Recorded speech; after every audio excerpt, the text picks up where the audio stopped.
আমার জীবনে আমি সত্যিকারের যশোদা মা। ত্রিশিকার দাদাকে আমি জন্ম না দিয়েও নিজের ছেলের মতো মানুষ করেছি। আমার ত্রিশিকাকে আজকে আমি সাজিয়েছিলাম কৃষ্ণ। ত্রিশিকাকে কৃষ্ণ সাজানো অত সহজও নয়। আমার ত্রিশিকা এমনিতেই দুষ্টু। মাথায় ময়ূরের পালক, কপালে তিলক, গলায় মুক্তোর মালা আর ছোট্ট হাতে বাঁশি দিয়েছিলাম। তোমরাই জানিও আমার সোনাকে কেমন লাগছিল। আর তার সাথে আমিও যশোদা মায়ের লুকটা ক্রিয়েট করেছি। এখানে ত্রিশিকা ঘুমিয়ে গেছিল, তাই ত্রিশিকার তিলকটা প্রথমে এঁকে নিলাম, না হলে তো ও জেগে থাকলে কিছুতেই আঁকতে দিত না আমাকে। প্রথমে না তিলকটা এরমভাবে এঁকেছিলাম, তারপর যখন আমার পছন্দ হয়নি আমি আবার মুছে সেটাকে চেঞ্জ করে আবার নিজের মতো করে এঁকে নিলাম।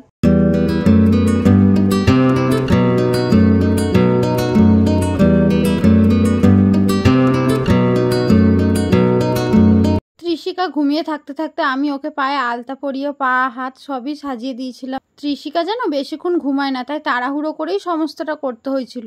ও ঘুমাতে ঘুমাতে আমি ভাবছিলাম যে একটু মালা গেঁথে নি, কটা ফুল ছিল, কিন্তু যেই না মালা গাঁথতে বসেছি সেই অমনি দেখি ত্রিশিকা উঠে গেছে। উঠে গিয়েই তো যেই দেখেছে আমার হাতে ফুলগুলো নিয়ে খেলা করবে। দেখেছো ওর মুখ দেখেই বোঝা যাচ্ছে যে ও ঘুম থেকে এই মাত্র উঠলো। আমার মালা গাঁথা কমপ্লিট হয়ে যাওয়ার পর আমি ওকে ধুতি পরিয়ে দিয়েছিলাম। এখানে জানো তো আমি তোমাদেরকে দেখাতে পারলাম না ধুতিটা কিভাবে পরিয়েছিলাম। একা হাতে ক্যামেরা করেছিলাম আর ত্রিশিকাকেও সাজাচ্ছিলাম, তাই হয়তো ভালো করে ফুটেজটা ওঠেনি। এখানে ত্রিশিকাকে সাজিয়ে নিয়ে তারপর আমি আবার রেডি হতে গেলাম। আমি সিম্পলভাবেই কোনো রকম একটু লেহেঙ্গা পরে তারপর সেজেছিলাম, কিন্তু ত্রিশিকা জানো আমাকে রেডি হতে দেখলেই বা সাজতে দেখলেই ও কিছুতেই নিচে থাকবে না, সব সময় আমার কোলে থাকবে। ওকে নিয়ে আমি কিছুতেই রেডি হতে পারি না। আর আমার ত্রিশিকা এতই দুষ্টু, এখানে দেখো কিছুতেই ও সব কিছু রাখবে না, সব খুলে ফেলে দিচ্ছে। আমি আবার ওকে সাজাচ্ছি, আবারও খুলে ফেলে দিচ্ছে, ওই করছি দুজন মিলে। যেই মালাটা বানিয়েছিলাম ভেবেছিলাম ওকে গলায় পরাবো, কিন্তু কিছুতেই ও রাখবে না, আমি জানি ছিঁড়ে দেবে, তাই আমি ওর পাগড়ির মতো করে দিলাম। কিন্তু সেটাও ও রাখতে চাইছিল না, কিছুতেই রাখবে না, এসব বিরক্ত হয়ে যাচ্ছিল। এখানে দেখো আমরা দুজন মিলে সেজে রেডি হয়ে ওকে আমি তাকাতে বলছিলাম, ও তো তাকাবেই না, নিজের মতো খেলেই যাবে।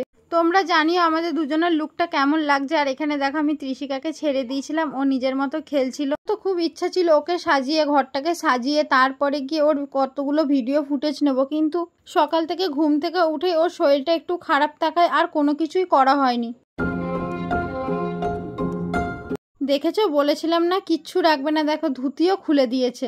পরের বছর যখন আমার ত্রিশিকা আর একটু বড় হয়ে যাবে, একটু বুঝতে শিখবে, তখন হয়তো আমার কথাগুলো ও বুঝবে, ও আমার কথা মতো শুনবে, তখন ওকে আরো ভালোভাবে সাজাবো।